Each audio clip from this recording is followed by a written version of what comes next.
"Stop following me, or you're going to get yourself hurt," I shouted over my shoulder, my voice shaking as I pedaled harder down the quiet country road.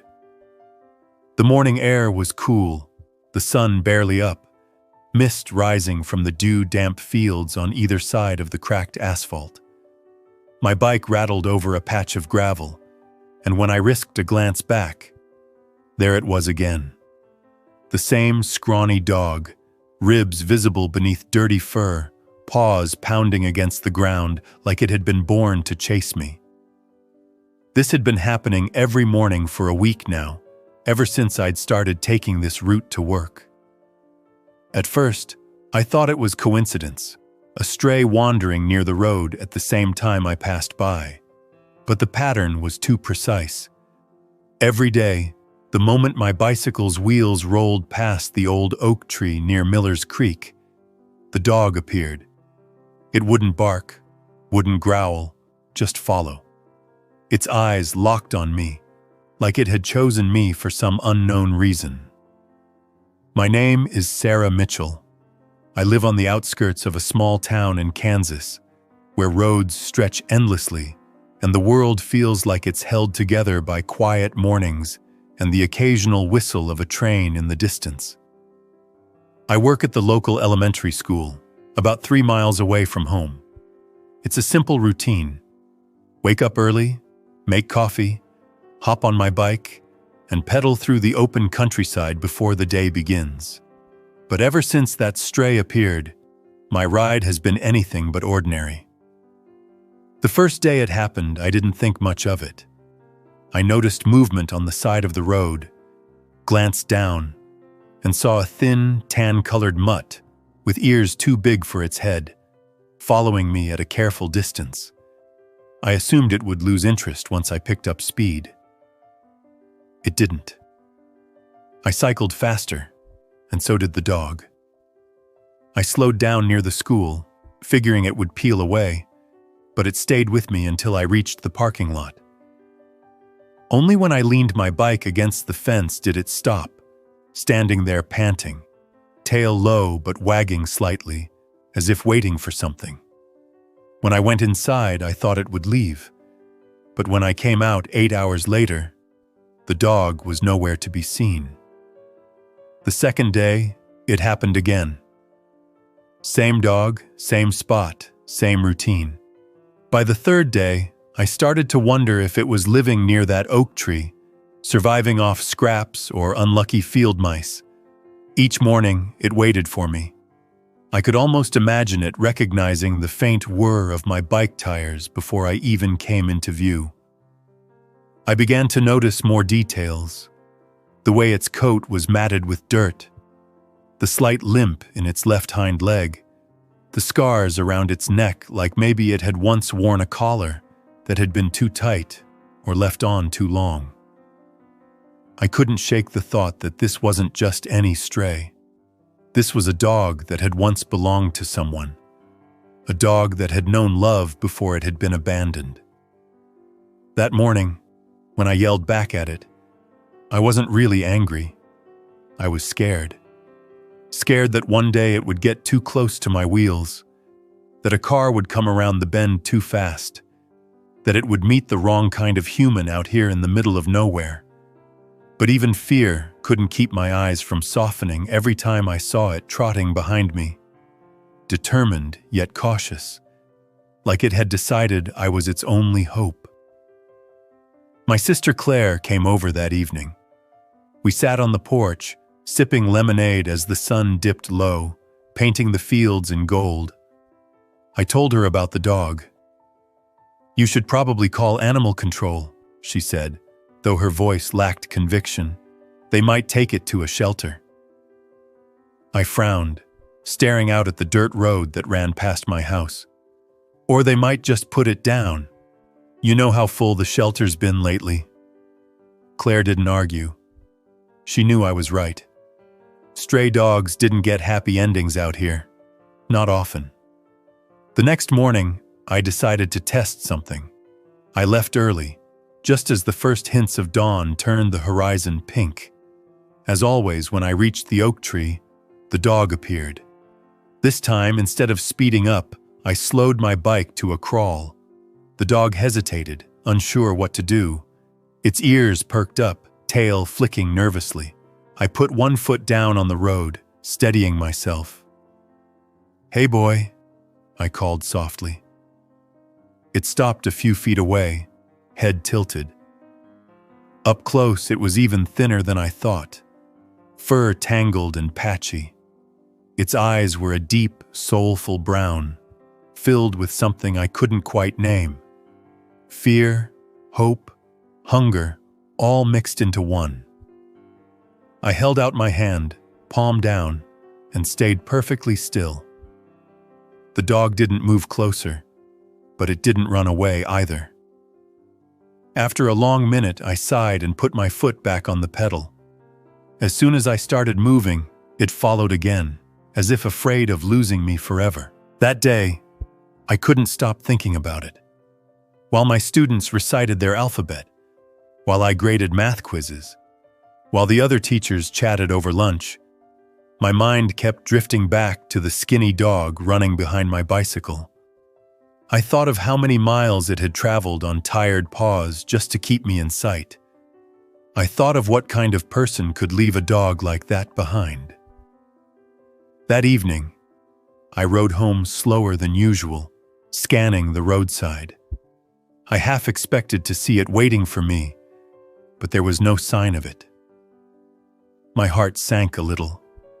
Had it finally given up? Had something happened? I felt relief when, the next morning, there it was again, waiting faithfully by the oak tree. The routine continued for days, each one pulling me deeper into its quiet mystery. Why me? Why this bicycle? What had made it decide to trust me when the world had clearly been so cruel before? I began bringing scraps of food, leaving them near the tree. At first, the dog wouldn't eat until I had ridden away, but soon it began edging closer, sniffing the air while keeping its wary eyes on me. Slowly, cautiously, a fragile thread of connection was forming between us, woven from quiet mornings and a shared path down an old country road. And though I didn't know where this strange friendship would lead, something inside me began to change. For the first time in years, I found myself hoping for more than just another ordinary day. The sun had barely risen when I rolled my bike out of the shed, my hands trembling just a little as I adjusted the straps on my worn helmet. It had been 2 weeks since that first morning, and the stray was now as much a part of my day as coffee and lesson plans. I couldn't explain why, but it felt like something big had shifted in my life, and it all revolved around this scrappy little dog that refused to give up on me.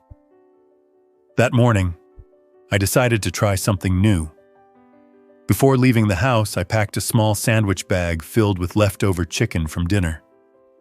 My plan was to stop, not just toss scraps and ride away like before, but really stop and see if the dog would come closer this time. It wasn't just curiosity anymore. It felt like a need, an unspoken promise I hadn't even made out loud, that I would try to be there for him in a way no one else had been. The ride to Miller's Creek was quiet except for the occasional chirp of waking birds and the hum of my bike tires on the road. As I neared the oak tree, my stomach knotted, and sure enough, a familiar tan blur darted out from behind the weeds. The dog kept his distance at first, pacing in that careful trot I'd come to know so well. But this time, when I braked and set my bike on its kickstand, he stopped too, ears pricked forward, tail giving the smallest hopeful wag. "Hey there, buddy," I whispered, crouching low to make myself less threatening. I opened the sandwich bag and pulled out a chunk of chicken, holding it out in my palm. The dog hesitated, his whole body tense as if one wrong move might send the moment scattering like leaves in the wind. Minutes dragged by, each one a test of patience. Then, step by step, he moved closer, nose twitching, eyes locked on mine.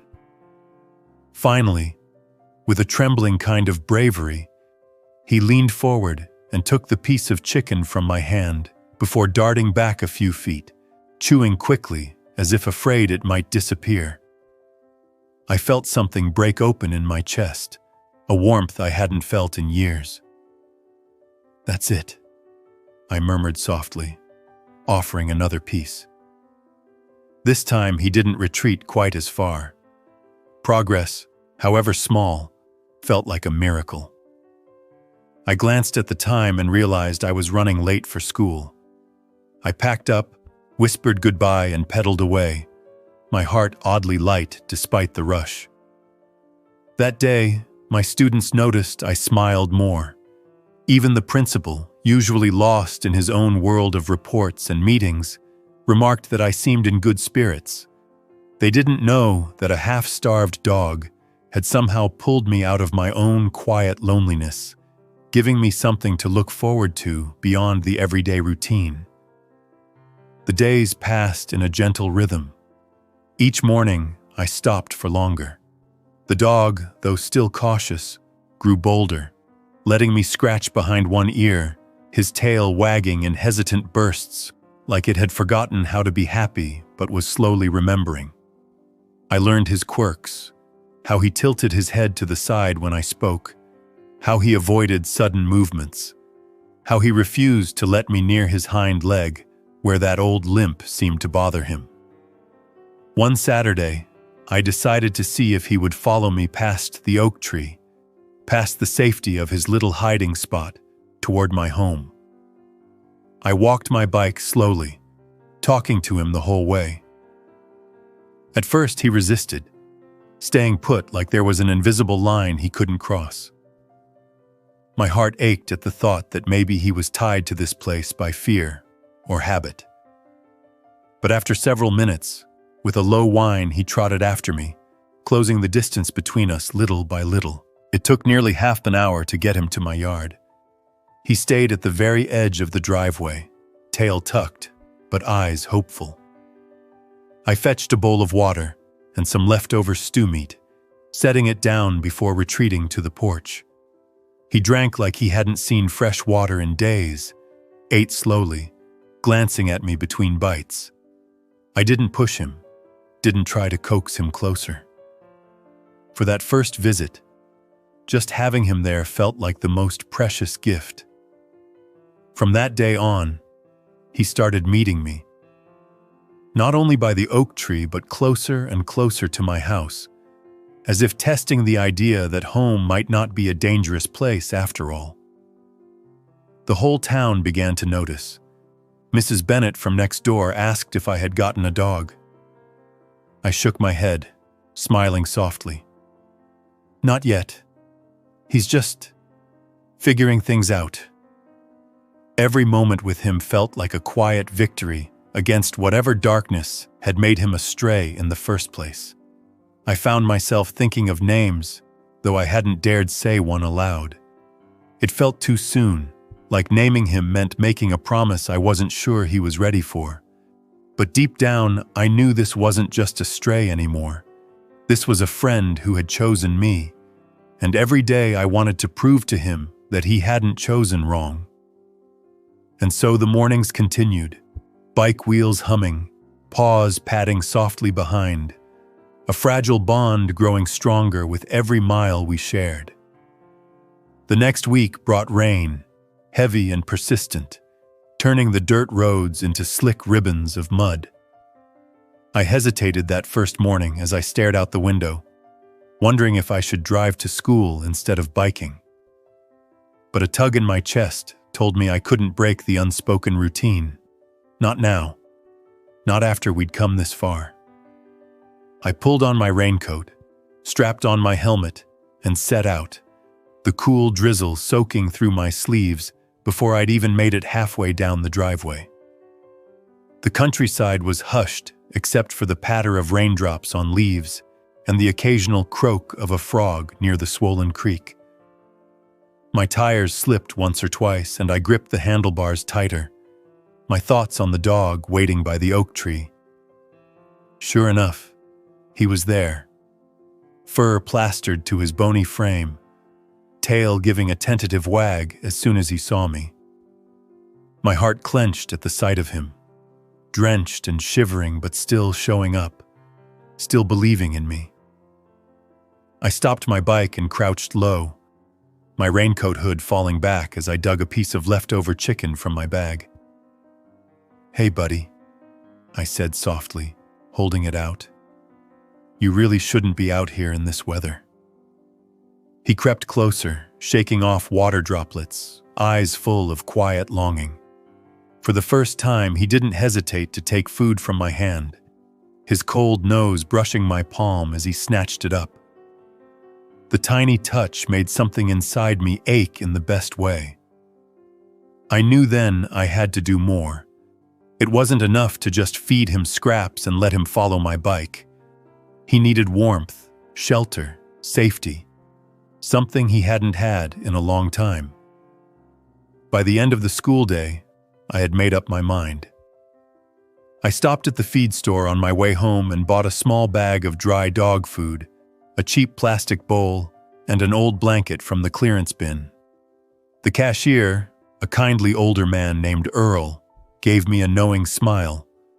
"Taking in a stray?" he asked. "Not yet," I admitted, "but I think he wants to be taken in." That evening, I set up a makeshift spot under my porch roof, just a dry corner with the blanket and bowls of food and water. It wasn't much, but it was a start. I sat on the steps, waiting, watching the road grow dim as twilight settled over the fields. My heart leapt when I saw a tan silhouette approach, hesitant as ever, sniffing the air before inching closer. I didn't say a word, just stayed perfectly still as he crept up the driveway. His paws made no sound on the wet gravel. He stopped a few feet away, glancing between me and the food. After a long pause, he chose the food, eating quickly but glancing up at me every few bites. When he'd had his fill, he sat back on his haunches, water dripping from his fur, eyes fixed on mine like he was searching for answers only I could give. "Stay here tonight," I whispered. "It's safe. I promise." He didn't lie down on the blanket that first night, but he didn't run either. He curled up just outside the porch, close enough to feel protected, but not ready to trust fully. I watched from my window until sleep pulled me under, feeling a warmth I hadn't known in years. Someone needed me, really needed me, and I didn't know how much I needed that in return until now. Days blurred into each other, the bond growing slowly, tenderly. He started waiting at my porch each morning, walking beside my bike all the way to the oak tree before peeling off to wherever he roamed during the day. He ate from my hand without flinching now, let me brush some of the worst tangles from his fur, even allowed me to sit a little closer while he napped in the sun. Trust wasn't a flood between us, but a steady trickle, precious drop by drop. I started calling him Scout in my head, the name slipping out once or twice in soft murmurs when I thought he wouldn't notice. Maybe I was naming the hope he carried, the way he seemed to be scouting out a place he could finally call home. And though I didn't say it too loud, a part of me wished with all my heart that home could be mine. One evening, as the sky turned fiery orange over the Kansas fields, I sat on the porch steps, tossing tiny bits of chicken toward Scout. Claire pulled up in her old pickup, hopping out with a curious look on her face. "So this is the famous stray," she said, nodding toward him. He tensed at the sight of her but didn't bolt, only edged a bit closer to me for safety. "Scout," I said softly, testing the name in front of someone else. "This is my sister. It's okay." Claire's gaze softened as she took in the skinny, wary dog. "He's a fighter," she murmured. You know, Sarah, maybe he was just waiting for someone like you. Maybe you were the first person who didn't scare him. The thought stayed with me long after she left. Maybe that was it. Maybe life had given Scout nothing but reasons to run, and I had been the first reason to stay. That night, Scout didn't sleep on the wet grass outside the porch. He chose the blanket. I watched through the window as he circled twice and lay down, eyes half closed but still flicking toward the door, like he couldn't quite believe this kindness would last. I whispered a silent promise to him as I turned off the lights. I wasn't going to let him down. Whatever he'd been through, however long it took, I'd be right here, waiting for the day he stopped following my bike because he didn't have to chase love anymore. Because he'd already found it. The next few mornings felt like a delicate new beginning, a rhythm slowly forming between me and Scout. When I opened the front door, I would find him lying on the blanket, head lifting at the sound of my footsteps, eyes cautious, but less clouded with fear. It was a fragile trust, but every tiny change filled me with quiet hope. I'd greet him softly, leave a handful of kibble in his bowl, and then set off on my bike. And every time he would trot beside me, no longer chasing desperately from a distance but moving closer, almost like he had decided that this path was ours to share. The Kansas mornings were cool that week, fog curling low over the fields, sunbeams slowly spilling across the horizon. My tires hummed on the road, and Scout's paws beat a steady rhythm behind me. At times I would glance back and catch him looking at me, tail twitching slightly, as if waiting for me to tell him where we were going next.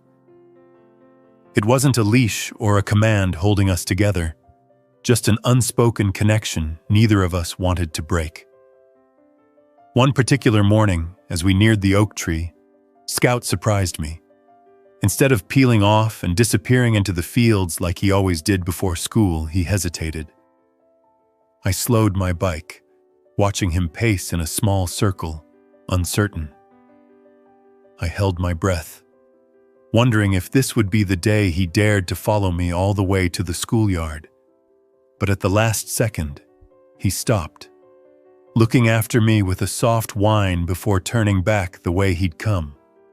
My heart ached at that sound, a plea I didn't know how to answer yet. That evening, I sat on the porch steps with Scout lying a few feet away, his eyes half-lidded as the golden light of sunset washed over the yard. I wanted to reach out, to bridge the small gap between us completely, but I knew forcing it would break what little we had built. Instead, I started talking softly about my day, telling him silly stories about the kids at school, how one of them had declared my chalkboard drawings looked like lopsided ducks. His ears flicked occasionally, as if he was listening. For the first time, the yard didn't feel so lonely. Over the next several days, something shifted. Scout began greeting me at the end of the driveway before dawn, tail giving tentative wags as though he was finally excited to see me, not just curious. He started walking beside my bike rather than behind, occasionally brushing close enough that I could feel the warmth of his fur against my calf. One rainy afternoon, when thunder rumbled far in the distance, he didn't run from the porch to find shelter elsewhere. He stayed, pressed close to the blanket, glancing toward me for reassurance every time the sky grumbled above us. I talked to him until the storm passed, my voice low and steady, promising over and over that he was safe now. Claire visited again that weekend, bringing over a box of old dog toys and a worn leash she said had belonged to a neighbor's dog years ago. She handed them to me with a small smile. "Figured you might need these soon," she said. I looked at the leash, hesitant. I wasn't sure Scout was ready to feel something clipped to his collarless neck yet, but just having it nearby felt like a step toward a future I desperately wanted for him. That evening, I sat on the porch while Scout sniffed curiously at the toys, pawing at a faded tennis ball before nudging it toward me. I rolled it gently across the porch. He darted after it, almost startled by his own burst of energy, then trotted back and dropped it near my foot. We repeated this game until the sky turned deep blue and the first stars blinked awake above us. It was the first time I heard a soft huff of what might have been a laugh from him, his tail wagging in wide, loose arcs. That sound alone made every morning chase worth it. The next Monday, the unexpected happened. As I unlocked my bike, Scout came bounding down the driveway before I could even call him. His energy was different, brighter, more certain. As we rode toward the oak tree, I glanced back to see him closer than ever, his ribs not quite as sharp now after days of regular meals. When we reached the spot where he usually stopped, he hesitated again, paws shifting in the dirt. I slowed, heart pounding, waiting. Then, with a sudden decision, Scout bounded past the invisible boundary he had never dared to cross before. He kept following as I rode toward town, his gaze fixed on me like he was making sure I didn't vanish from his sight. I half expected him to turn back at every bend, but he didn't. Mile after mile, he stayed with me, even as we rolled up to the school parking lot. I hopped off my bike, breathless not from the ride but from the feeling blooming in my chest. Scout stood a few feet away, tongue lolling, tail wagging nervously. He glanced around at the unfamiliar surroundings, but his eyes always returned to me, steady and sure. "Looks like you're coming with me today," I murmured, bending to scratch behind his ear. For the first time, he leaned into my touch fully, closing his eyes like he'd been waiting his whole life for that simple moment of affection. I didn't know what the principal would say, or how the kids would react. But for once, none of that mattered. Scout wasn't chasing anymore. He was choosing to stay, and I felt something in my world shift in a way that promised this was only the start of our story together. The day Scout followed me all the way to school changed everything, though it didn't unfold as smoothly as I had hoped. When we reached the schoolyard, my heart raced with equal parts excitement and nervousness.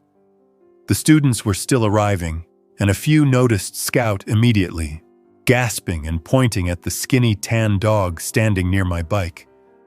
I could feel his uncertainty, his body low to the ground, tail tucked even as his eyes stayed fixed on me, like I was his anchor in a strange new world. I wanted to comfort him, to promise that this new place was safe, but I had to take it slow. I coaxed him toward a quiet corner of the yard, offering him bits of kibble from my pocket, speaking softly so he could feel my calm through every word. A few children approached cautiously, their whispers filled with wonder. I told them to give Scout space to let him watch and decide for himself. Some listened, some didn't, but I stayed close, ready to step in if he felt overwhelmed. The principal, Mrs. Turner, eventually came outside, her sharp eyes scanning the scene. At first, I braced myself for a lecture about bringing a stray to school, but her expression softened as she saw Scout's nervous stance, how he leaned slightly toward me for reassurance.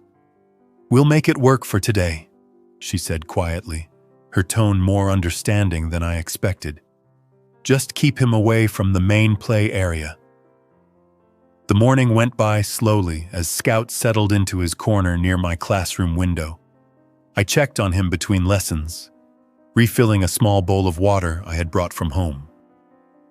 I saw a few kids crouching nearby, their hands stretched out, but still, waiting patiently just as I had learned to do. By lunchtime, Scout was lying in the grass, ears flicking every time I walked past, his eyes never leaving me. Something told me that in his world, I had become the only thing that felt certain anymore. When the final bell rang, Scout trotted to meet me by the bike racks, his tail wagging tentatively. I couldn't help but laugh softly, scratching his head. "You really did it," I whispered, marveling at his courage. The ride home felt different that day. He stayed close, his steps light and sure, like he finally understood that this wasn't just a chase anymore. It was a journey we were taking together. That evening, Claire came by again, surprised to see Scout sprawled on the porch, visibly more relaxed than the last time she visited. She crouched down, offering her hand slowly. This time, Scout sniffed her fingers, even licked them once, making her laugh in delight. "He's coming around," she said softly, looking at me with a knowing smile. I only nodded, my chest tight with emotions I couldn't put into words. Over the next week, Scout began following me to school every morning, waiting by the oak tree to join the ride. Each day he seemed a little braver, his ribs less pronounced as steady meals worked their magic.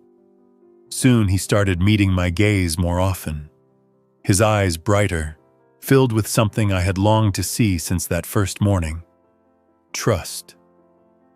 The children adored him, though they learned quickly to be gentle and patient. Some would bring small treats, holding them out with open palms, waiting for Scout to take them. The first time he did, wagging his tail slowly afterward, the kids erupted in giggles and soft cheers. It felt like Scout was healing in pieces, and every kind gesture added a stitch to mend what the world had torn apart. One morning, a light drizzle misted the countryside as we rode toward school. Scout stayed close to my bike, shaking off droplets every few steps but never falling behind. When we reached the school, I noticed a man standing near the entrance, staring at Scout with narrowed eyes. My heart clenched, a fear creeping in. Was this someone from Scout's past? Someone who had let him end up alone and hungry on the side of a road? The man walked off before I could ask, but the unease stayed with me all day. That evening, I sat with Scout on the porch, his head resting on my knee as I gently stroked his fur. I whispered promises to him, ones I couldn't yet say out loud to anyone else: that he would never be abandoned again, that this little piece of earth would always be his safe place. He sighed contentedly, eyes closing as if he understood every word. The bond between us grew deeper each passing day. I didn't need to call for him in the mornings anymore. He was waiting at my door before the sun rose, tail thumping softly on the porch. On weekends, we explored the trails near Miller's Creek together, Scout running ahead, his ears flopping with each bound, before circling back to make sure I was still there. The joy in his movements was new, raw, like a forgotten song rediscovered. And every time he returned to me, breathless and happy, I felt something inside my own heart healing too. The story of the stray dog, who once only chased my bicycle, was slowly being rewritten. He wasn't chasing anymore. He was homeward bound, one steady step at a time, and I found myself dreaming of the day I could finally call him mine, without hesitation. By the time a month had passed since Scout first began following me, his presence on my morning rides had become as natural as the sunrise. Every day, without fail, he was there waiting, his tail wagging as I rolled my bike down the driveway. The first few weeks had been uncertain, but now there was an unspoken rhythm to our companionship. He trusted me, and I trusted him to stay close, weaving his path alongside mine as if we had always belonged on that stretch of road together. The mornings were turning cooler. the first hints of autumn crispness whispering in the air.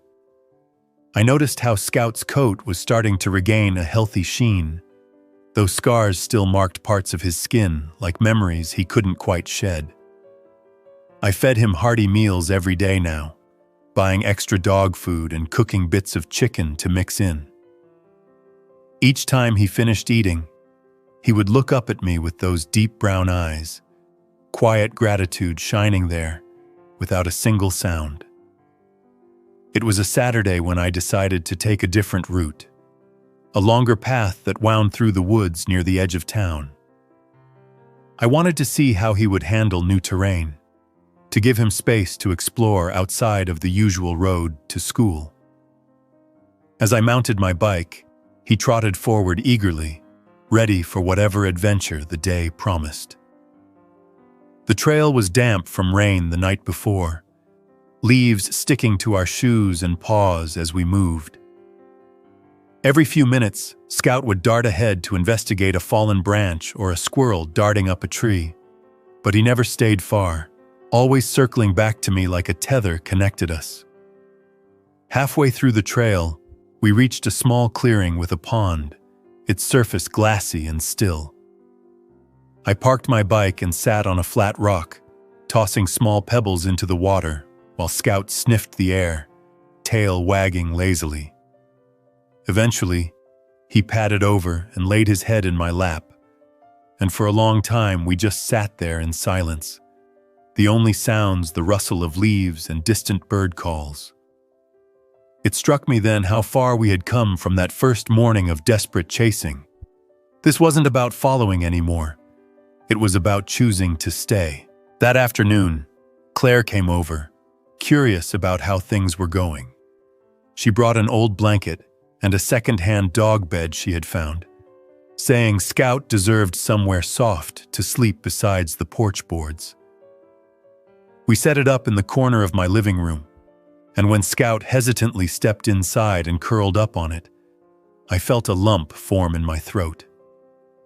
This house had been quiet for so long, just me and the ticking of the old clock on the wall. Now there was the sound of paws on the floor, soft breaths as he slept, and somehow the place felt more alive than it had in years. But not every day was easy. One morning, a sudden thunderstorm caught us on the road. The sky turned dark fast, rain pelting down in heavy sheets. Scout panicked at the first roll of thunder, darting toward the fields, tail tucked. My heart pounded as I dropped my bike and ran after him, calling his name over and over until my voice was hoarse. Finally, I spotted him crouched under a broken fence, shivering. I knelt in the mud, speaking softly until he inched toward me, trembling as I wrapped my arms around his wet body. We walked home together in the storm, and I spent the rest of the day drying him by the heater, stroking his fur and whispering reassurances. It made me realize how much he had been through before me, how loud noises still dragged him back to darker memories. A few days later, I noticed the same man from before watching us again near the school. This time he didn't leave quickly. He stepped closer, his eyes flicking to Scout. "That your dog?" he asked in a rough voice. My stomach tightened, a protective instinct kicking in. "He's with me now," I said firmly, hand resting on Scout's back. The man stared for a moment longer, then muttered something about the dog being useless and walked away. I held Scout closer that evening, furious at the thought that someone could look at this loyal, gentle soul and see nothing but worthlessness. The bond we shared only deepened after that. Scout began sleeping inside every night, his head often resting near my feet. The kids at school would ask about him daily, drawing little pictures of a bicycle and a happy dog that they gifted to me. It felt like he had become part of something bigger than just my life. He was part of theirs too, a small light for everyone who saw him transform day by day. One Sunday morning, I woke up to find Scout sitting by the door, tail thumping softly, waiting for me to open it for our ride. I smiled, grabbing my bike and helmet, and we set off down the road. This time, he didn't run behind me the whole way. He trotted beside me, head high, looking like he finally believed he belonged here. And as we rode under the soft pink sky, I thought to myself that maybe, just maybe, we were both learning what home felt like again, one shared mile at a time. By the time another 2 weeks rolled by, Scout had become a fixture in my days. Life revolved around him in a way I hadn't expected, but never resented. Every morning, the clinking of my bike chain would send him trotting to the front door, tail wagging, eyes bright. The once timid stray who had followed me out of desperation now walked beside me with a quiet, growing confidence. It wasn't just about survival anymore. It felt like he had chosen a new life, and he had chosen it with me. One Friday morning, I decided to leave even earlier than usual. The sun had barely begun to rise, painting faint strokes of orange across the Kansas horizon. I opened the door to find Scout waiting patiently, his head cocked to one side as if wondering why I had taken so long to let him out. As I mounted my bike, he trotted close, his fur brushing my calf now and then as we rode down the familiar road. This morning felt different, though. I noticed how easily he matched my pace now, his gait stronger, his breathing steady. The bony outlines of his ribs had started to disappear under healthy muscle, his coat cleaner and fuller from regular meals and baths. Watching him run beside me filled me with a strange mix of joy and relief, like every mile we covered was another step away from whatever pain had been in his past. At the oak tree, I slowed to a stop. Scout glanced up at me, curious. I reached into my backpack and pulled out a worn leather collar I had picked up at the local feed store. It was simple. No tags yet. Just something to show that this dog wasn't lost anymore. I knelt down and held it out. "What do you think, buddy?" I asked softly. Scout sniffed it, his ears twitching, tail giving a tentative wag. Slowly, I slipped it around his neck and buckled it. He didn't pull away. Instead, he leaned into my hand when I scratched behind his ears, a silent acceptance that he belonged to someone again. As we continued toward the school, something strange happened. For the first time since he'd begun following me, Scout took the lead. Not far ahead, not running away, just leading, as if to say he knew where we were going and he was proud to show me the way. The sight made me laugh out loud, my voice carrying through the morning air, startling a few birds from the nearby fields. That day, the kids at school noticed the new collar immediately. They crowded around me in the parking lot, asking his name, wanting to pet him. Scout, still shy but no longer terrified, allowed a few small hands to stroke his fur. It was a big step for him, letting strangers close, and my heart swelled watching his tail sway slowly with cautious joy. After school, Claire stopped by again. She brought a proper leash and a bag of dog treats, saying every new dog owner needed these. We sat on the porch as the sun dipped low, Scout stretched out between us. I told her about the morning ride, about the collar, about how different he seemed these days. Claire smiled softly. "Looks like he's finally starting to believe he's safe," she said, handing him another treat. But that weekend, I was reminded that healing wasn't always a straight line. A loud motorcycle passed close on the road as we were riding, and Scout froze, panic flashing in his eyes before he bolted toward the ditch. I had to stop, crouch in the tall grass, and wait for him to calm down enough to come back. My heart ached. realizing that no amount of love could erase every shadow overnight. I promised him, right there by the roadside, that he would never be hurt again, no matter how long it took for him to trust that promise fully. Over the next several days, we settled into new patterns. Scout had started sleeping by my bed instead of just near the door. Sometimes I'd wake up in the night to find his nose nudging my hand gently, like he needed reassurance that I was still there. Other times, I'd catch him lying in the yard, staring off at the fields, tail flicking, as if remembering a time before me. I wondered about his past, who had left him, why he had ended up alone.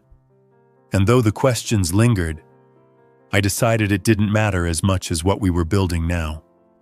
One crisp morning, the sky a brilliant wash of pale blue and gold, we rode past Miller's Creek and further than we'd ever gone before.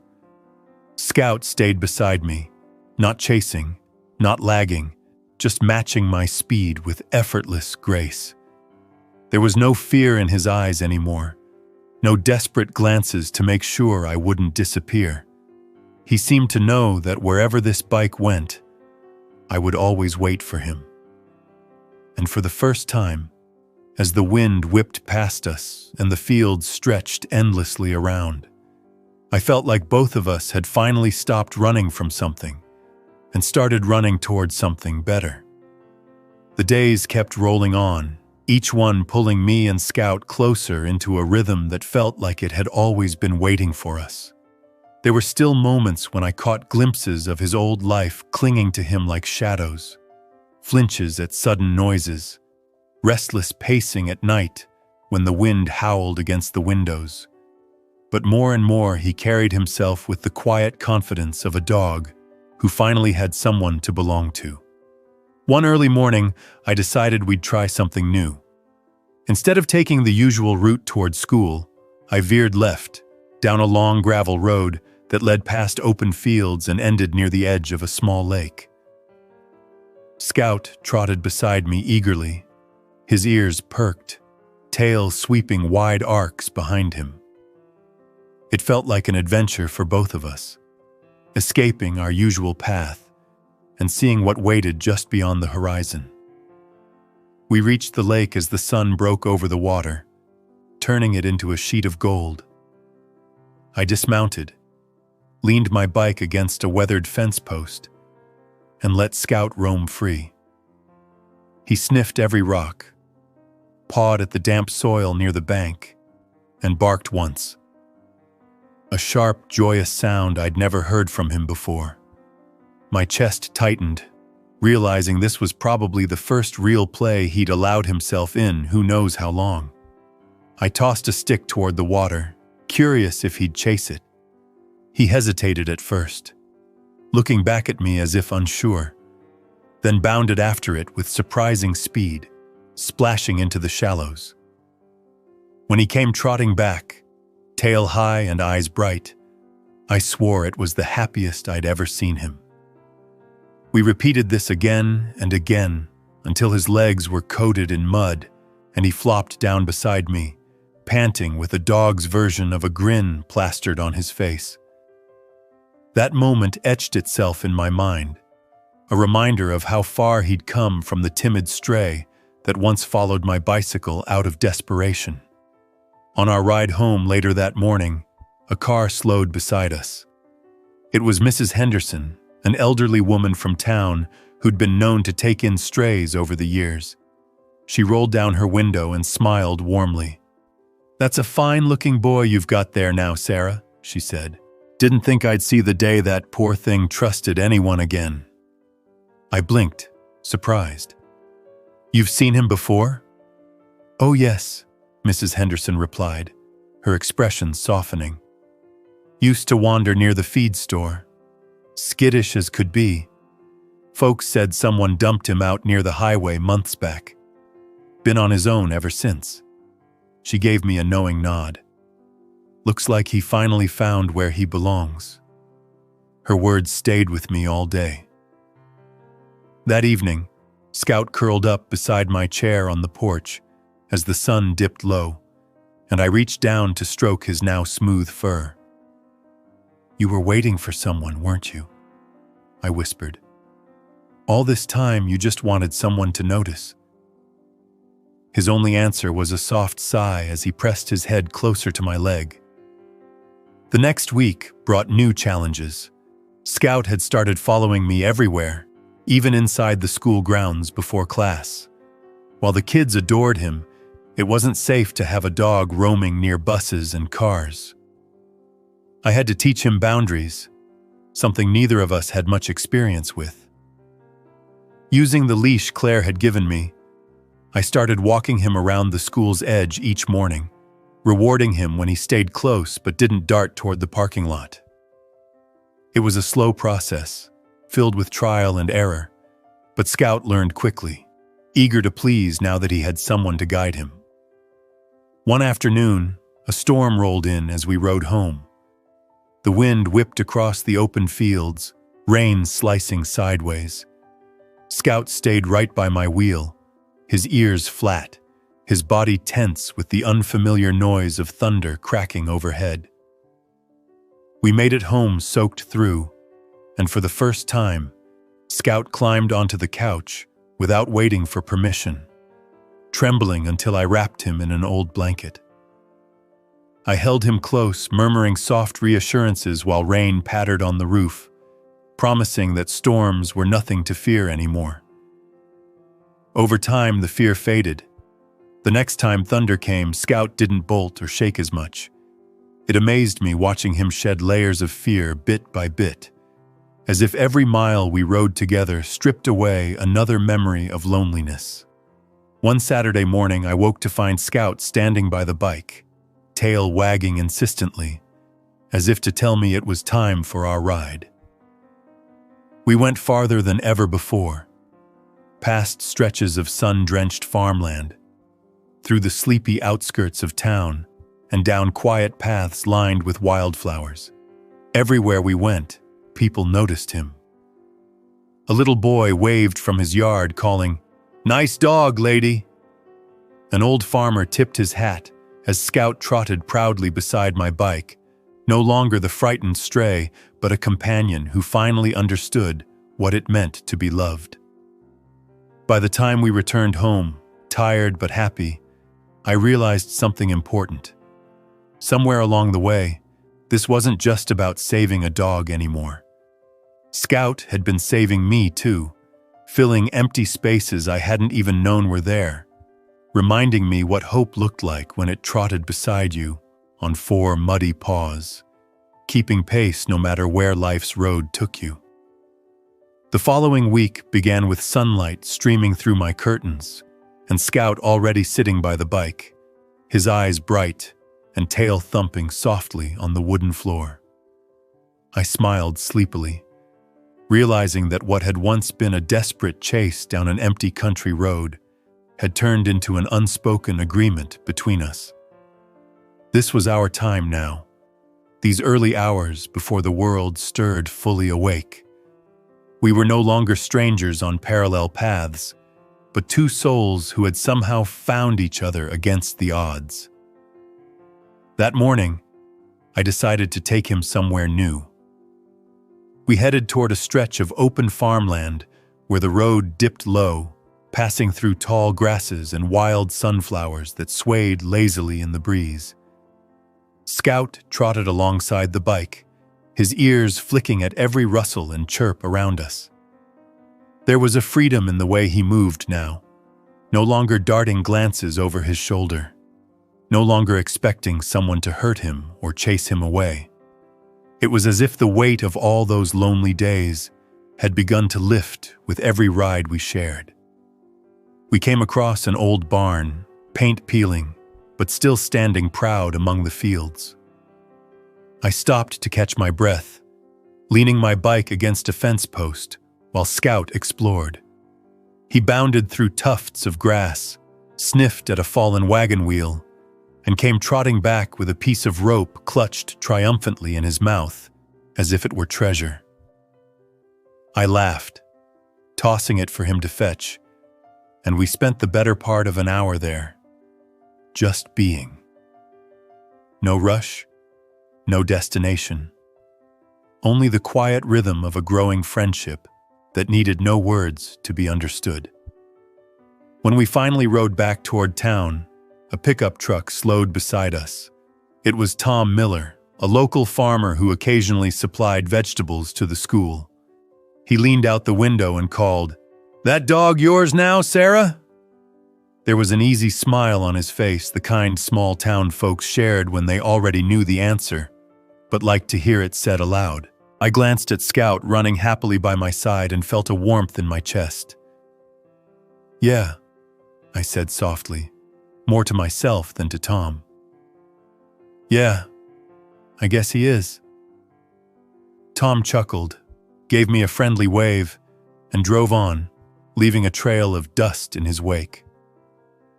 For the rest of the ride home, the word echoed in my mind. Mine. Not because I owned Scout in the way you might claim a possession, but because we had chosen each other. That choice felt unshakable, a bond forged in quiet mornings, muddy paws, and the silent promise that neither of us had to face life alone anymore. In the days that followed, I started bringing Scout into town more often, letting him meet people on our errands. At first, he stayed close, shy around new faces, but slowly his tail began to wag more freely when children reached out tentative hands or when strangers bent down to greet him. Mrs. Henderson from the feed store slipped him biscuits whenever we stopped by, and the kids from school squealed with joy whenever Scout trotted along the playground fence before classes began. He wasn't just my companion anymore. He was becoming a little piece of happiness for everyone we met. One afternoon, we ventured to the lake again, this time with Claire joining us. She'd been curious to see how far Scout had come since those first hesitant days. We spent hours there, throwing sticks, wading barefoot in the shallows, laughing at Scout's clumsy splashes and his habit of shaking water all over us after each swim. Claire turned to me at one point, her eyes soft, and said, "You know, Sarah, I don't think you just rescued him. I think he rescued you right back." I swallowed hard, blinking at the sunlight reflecting off the water. She wasn't wrong. Somewhere between those early rides filled with fear and this moment by the lake, something in me had shifted. I had spent so many years moving through life on autopilot, focused on routines and responsibilities, never stopping to notice how lonely the quiet moments had become. Scout had filled those silences with life, with purpose, with love that expected nothing but gave everything. That evening, as the sky blazed with orange and purple streaks, we rode home, Scout trotting easily beside the bike. My heart felt lighter than it had in years. This wasn't the end of our story. It didn't even feel like the middle. It was just one more day in a long stretch of many, each one a gift we hadn't known we were waiting for. And tomorrow, just like every morning, we'd wake early, ready to ride again, side by side, chasing the simple joy of being together. Summer settled over Kansas like a warm blanket, heavy and bright, with long days that seemed to stretch forever. The mornings were our favorite time. Before the sun climbed too high, Scout and I would set out on our bike rides, the cool breeze rushing past as we traveled further than ever before. Each day felt like a small adventure, a new chance for both of us to learn how to trust the world again. Scout had grown stronger, his once thin frame now filled out with healthy muscle. His coat shone in the light, and his eyes held that spark of joy I had prayed would stay. Still, there were moments when I saw his past clinging to him. Moments where he'd freeze at the sound of a truck backfiring or dart closer to me when a stranger passed by. But he never let fear stop him from following me. staying near my wheel as if he'd never let me disappear from his sight. One morning, as we passed Miller's Creek, a pickup slowed beside us. It was Tom Jensen, a farmer who lived a couple of miles down the road. He leaned out of the window, squinting against the sun. "That dog yours now, Sarah?" he called. I glanced down at Scout, who trotted happily beside my bike, his tongue lolling out in a big doggy grin. "Guess you could say that," I replied. Tom nodded. "Good thing. Folks around here been saying he used to wander for miles. No one able to get close. Looks like he finally picked his person." With that, Tom drove off, leaving me smiling at the thought that others had noticed what I had felt for a long time. Scout wasn't just following a bicycle anymore. He was following home.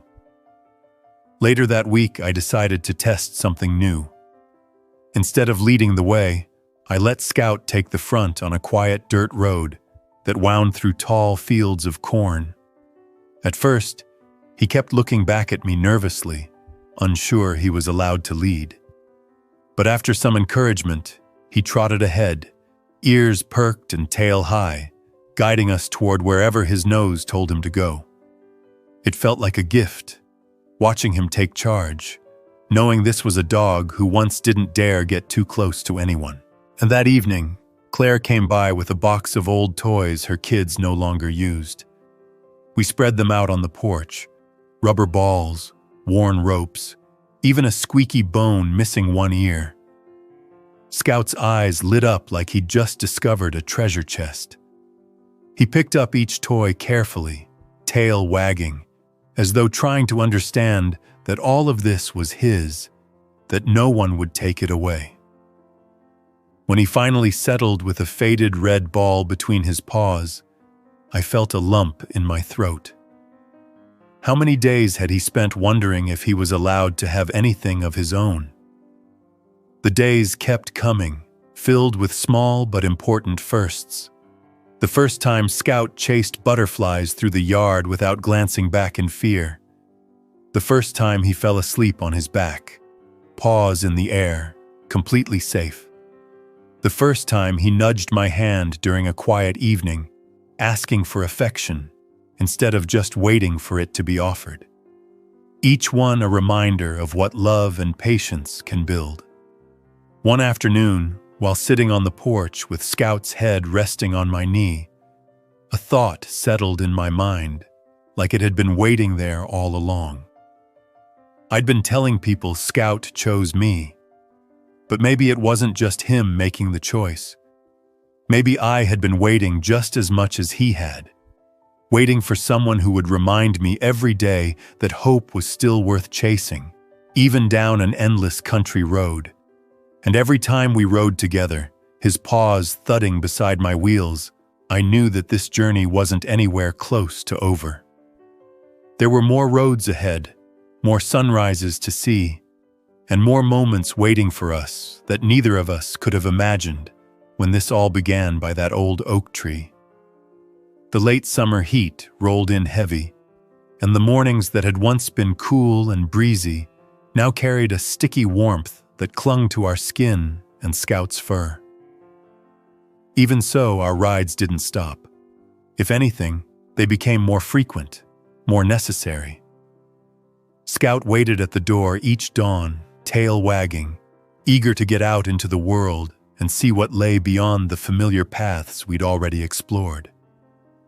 Our bond had become something solid, a wordless understanding that neither of us could imagine breaking. One morning, while riding down a back road shaded by rows of tall sycamores, Scout darted ahead suddenly, nose twitching in excitement. He skidded to a halt near a patch of wild grass, tail wagging furiously as he sniffed something unseen. When I reached him, I saw it was a small bird, injured but alive, its wing trembling weakly. I crouched beside Scout, gently moving him back. "Easy, boy," I whispered, afraid the bird might panic. But Scout just sat there, eyes locked on the little creature, as if he understood it needed calm, not fear. We stayed like that for a long time, waiting for the bird to gather its strength and flutter away on its own. As it finally took off, Scout let out a quiet, pleased whine, looking up at me as if to say we had done something good together. That moment stayed with me for days, proof of the gentle heart beating inside the dog who once knew only loneliness.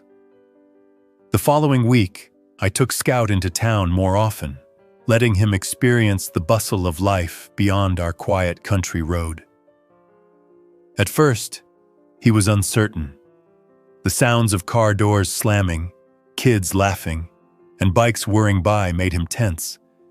But with each trip, he grew braver, walking a little closer to strangers, sniffing hands that reached out to greet him. People began to recognize us, their smiles following as we passed.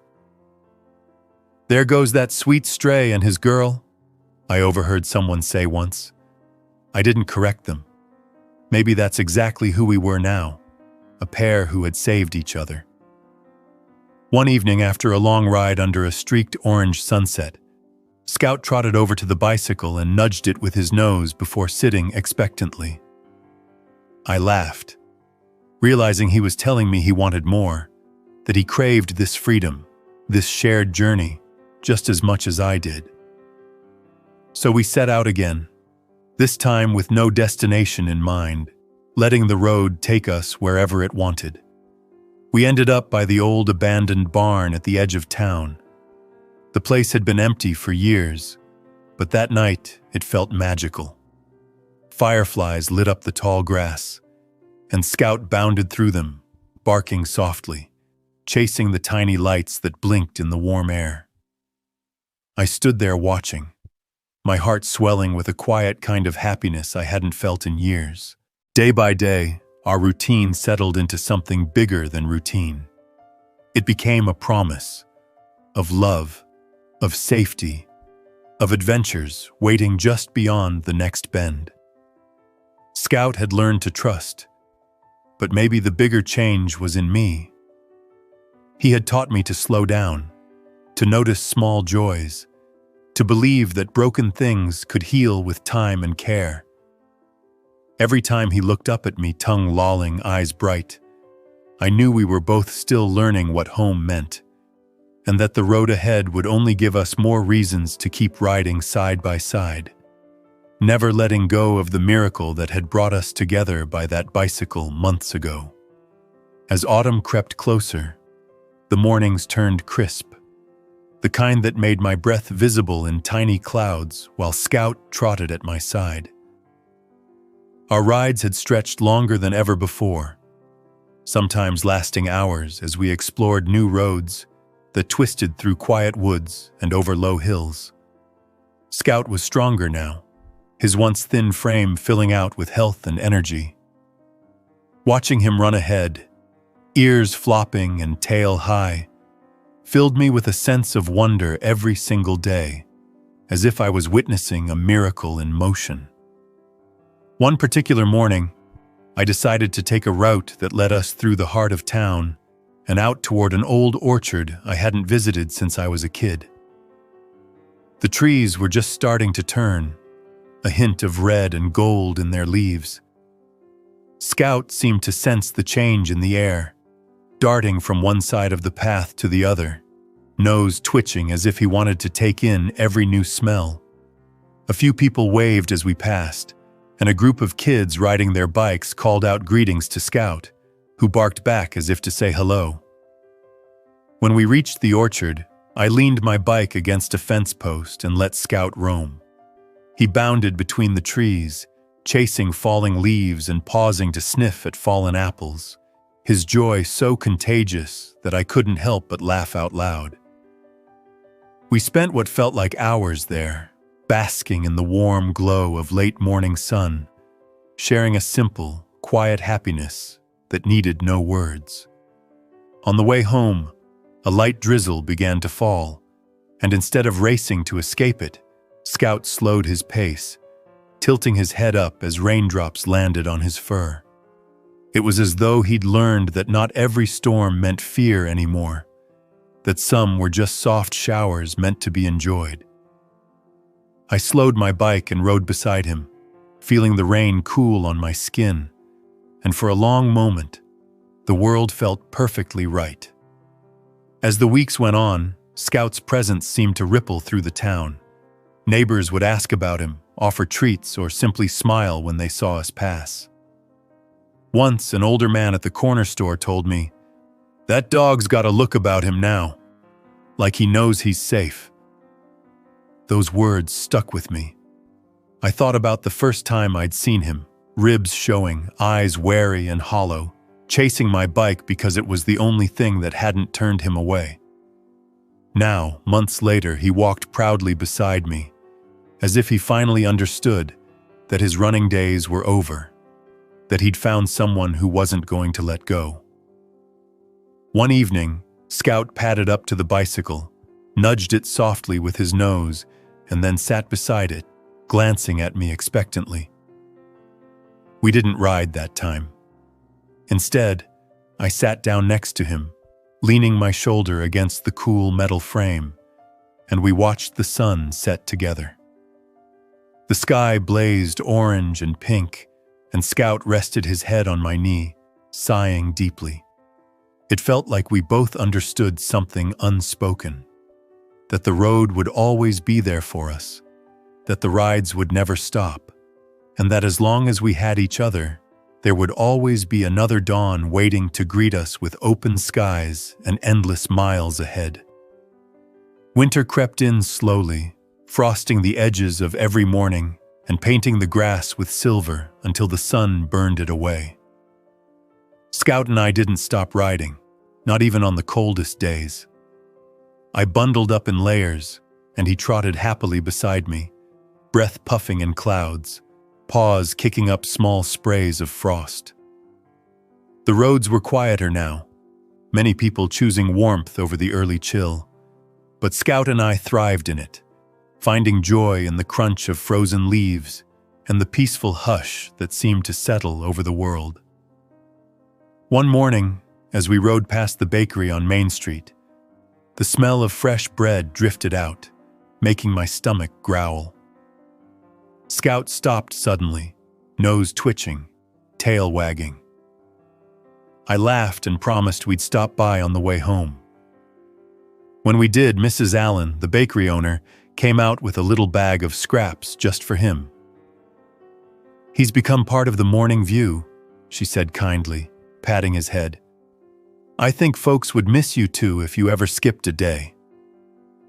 It warmed me more than the thickest coat could, knowing that our simple routine had somehow brightened more lives than just ours. On one of our longer rides, we discovered an abandoned trail winding through the woods. It was narrow and uneven, but Scout loved it immediately, darting ahead and circling back as if checking to make sure I was keeping up.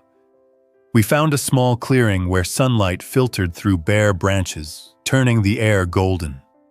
We spent an hour there, him exploring every inch, me just watching, thinking about how different life felt with him in it now. There was a time I had ridden alone, thoughts heavy and days long. Now, every ride was shared, every mile a promise of companionship. The first snow came unexpectedly one Saturday morning. I opened the door to a quiet, white world, the kind where every sound seemed muffled and magic hung in the air. Scout bounded out, his paws sinking into powder, and spun in excited circles. Our ride that day was slower, careful, but filled with laughter as Scout leaped through drifts, his fur sprinkled with flakes. We rode to the park, where the pond was beginning to freeze over, and for the first time I saw children running toward us, asking to pet him. Scout, once a dog who flinched from every touch, stood calmly as little hands stroked his fur, his tail wagging gently. My heart swelled, watching him give back the kindness he'd been given. That evening, as we sat on the porch wrapped in blankets, Scout curled against me.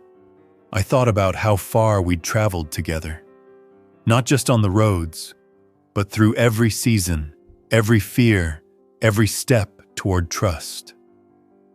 The world outside might change, snow replacing leaves, winter following autumn, but our bond felt steady, a line connecting us as surely as the path we rode every day. And somehow, I knew tomorrow, no matter the weather, he'd be there waiting by the bike, ready for another journey side by side. The snow lingered well into the new year, turning every ride with Scout into a small adventure through a world softened by white. But as the days grew longer and the air began to thaw, I could feel a quiet shift, something that told me our story was about to change. Scout seemed to sense it too. There was a new brightness in his eyes, a calmness in his step, as though the long road he had once walked alone had finally found its destination. One afternoon, while pedaling slowly along our usual route, we came across a small group of cyclists stopped near the park. Scout trotted closer, tail wagging, and that was when a woman gasped softly. She knelt, calling a name I didn't recognize, and Scout froze mid-step. I watched, heart in my throat, as the woman reached into her coat and pulled out a worn photograph. The dog in the picture was Scout, a little thinner, his fur more ragged, but unmistakably him. The woman's eyes filled with tears as she whispered that he had been her son's dog, lost months ago after a car accident had left the boy in the hospital and the dog missing. We stood there, the world holding its breath, as Scout slowly stepped toward her. He sniffed her hands, licked them once, and leaned his head against her chest. The reunion was quiet, but full of a joy so pure it made my own eyes sting. I knelt beside them, my hand on Scout's back, and told her how he had followed my bicycle day after day until I had finally let him stay. She thanked me over and over, voice trembling with gratitude, saying that Scout had been the only thing her son asked about every day since waking up from his coma. The next week, we rode together one last time. The woman and her son, now out of the hospital and leaning carefully on crutches, waited at the park for us. I dismounted and watched as Scout bounded toward the boy, stopping just short before nudging his hand gently, as if afraid to hurt him. The boy's laughter was soft but full of love, and in that moment, I knew Scout had found his way home.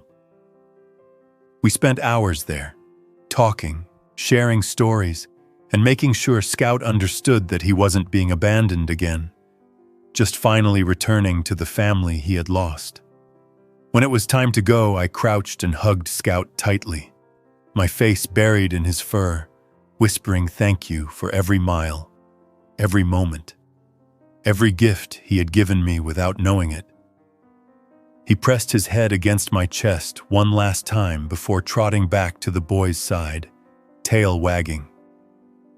I climbed onto my bike and started to ride away, glancing back to see them walking together, Scout glancing at me once as if to say he remembered every ride we had shared. The road home felt different that day.